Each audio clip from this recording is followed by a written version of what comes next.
ఢిల్లీలో కేంద్ర అఖిలపక్ష సమావేశం కొనసాగుతుంది. కేంద్ర రక్షణ మంత్రి రాజ్నాథ్ సింగ్, పార్లమెంట్ వ్యవహారాల మంత్రి కిరణ్ రిజిజు అధ్యక్షతన భేటీ అయ్యారు. ఈ సమావేశానికి కేంద్ర మంత్రులు జేపీ నడ్డా, అర్జున్ రామ్ మేఘ్వాల్, ఎల్ మురుగన్, అనుప్రియ పటేల్ హాజరయ్యారు.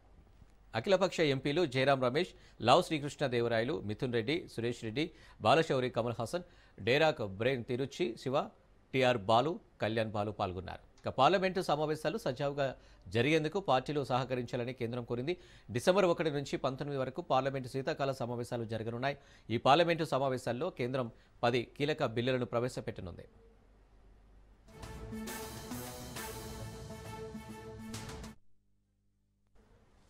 రైట్గా అఖిలపక్ష భేటీకి సంబంధించి మరిన్ని డీటెయిల్స్ మా ప్రతినిధి రాజు అందిస్తారు. రాజు. ఎస్ అనిల్, రేపటి నుంచి పార్లమెంటు శీతాకాల సమావేశాలు ప్రారంభం కాబోతా ఉన్నాయి. రేపటి నుంచి డిసెంబర్ 19వ తేదీ వరకు ఈ సమావేశాలు జరగబోతా ఉన్నాయి. ఈసారి మాత్రం ఈ సమావేశాలు వాడివేడిగా జరిగే అవకాశం కనిపిస్తూ ఉంది. ఎందుకంటే ఇప్పటికే ఇటు అధికార విపక్షాల మధ్య ఒకవైపు మాటల యుద్ధం కొనసాగుతూ ఉంది. ప్రధానంగా ఇటు ఎస్ఐఆర్, వివిధ రాష్ట్రాల్లో కేంద్రపాలిత ప్రాంతాల్లో ఎస్ఐఆర్ ఏదైతే ఉందో దానికి నిరసనగా ఇప్పటికే విపక్షాలు పెద్ద ఎత్తున ఆందోళనలు నిర్వహిస్తూ ఉన్నాయి.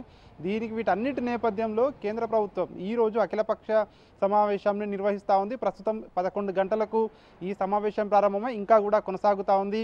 పార్లమెంటరీ వ్యవహారాల శాఖ మంత్రి కిరణ్ రిజిజు, అదేవిధంగా రక్షణ శాఖ మంత్రి రాజ్నాథ్ సింగ్ ఆధ్వర్యంలో ఈ సమావేశం కొనసాగుతూ ఉంది. ఈ సమావేశానికి పార్లమెంటు ఉభయ సభల్లో ఉన్నటువంటి ఫ్లోర్ లీడర్లు హాజరు కావడం జరిగింది. అన్ని పార్టీల నుంచి కూడా ఫ్లోర్ లీడర్లు ఈ సమావేశానికి హాజరు కావడం జరిగింది. తెలుగు రాష్ట్రాల ఎంపీలు కూడా ఈ సమావేశానికి హాజరు కావడం జరిగింది. ఇటు వైసీపీ నుంచి, టీడీపీ నుంచి, అదేవిధంగా ఇటు బీఆర్ఎస్ పార్టీ నుంచి, ఇతర పార్టీల నుంచి కూడా అందరూ కూడా, ఇటు డిఎంకే పార్టీ నుంచి, ఇటు టీఎంసీ పార్టీ నుంచి కూడా ఇటు అఖిలపక్ష నేతలు హాజరు కావడం జరిగింది.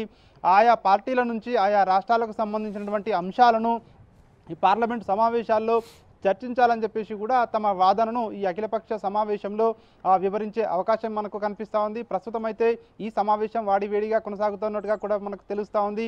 ఇప్పటికే ప్రభుత్వం ప్రతిపక్షాలకు విజ్ఞప్తి చేస్తూ ఉంది. ఈ సమావేశాలు సజావుగా సాగేందుకు అన్ని విపక్ష పార్టీలు కూడా సహకరించాలని చెప్పి ఇటు అధికార ఎన్డీఏ పార్టీ, ఎన్డీఏ పక్షం ఇప్పటికే విపక్షాలను కోరుతూ ఉంది. ఈ సమావేశంలో కూడా మరొకసారి కోరే అవకాశం కనిపిస్తూ ఉంది. ఈసారి జరగబోయే ఈ సమావేశాలు 19వ తేదీ వరకు కూడా ఈ సమావేశాలు కొనసాగబోతా ఉన్నాయి. ఇప్పటికే ఇటు ఎస్ఐఆర్ పై, అదేవిధంగా ఇటు వందే మాతర గీతం పాడడంపై ఏవైతే ఈ వివాదాలు ఉన్నాయో వీటిపై ఇప్పటికే విపక్షాలు గలమెత్తేందుకు పార్లమెంట్ వేదికగా చేసుకొని ప్రజల సమస్యలు, అదేవిధంగా ఇతర అంశాలన్నింటినీ కూడా పార్లమెంట్ వేదికగా చర్చించాలని చెప్పి పట్టుబట్టే అవకాశం కనిపిస్తూ ఉంది. ఖచ్చితంగా ప్రజల తరపున ఖచ్చితంగా పోరాటం చేస్తామని చెప్పేసి కూడా ఇప్పటికే విపక్షాలు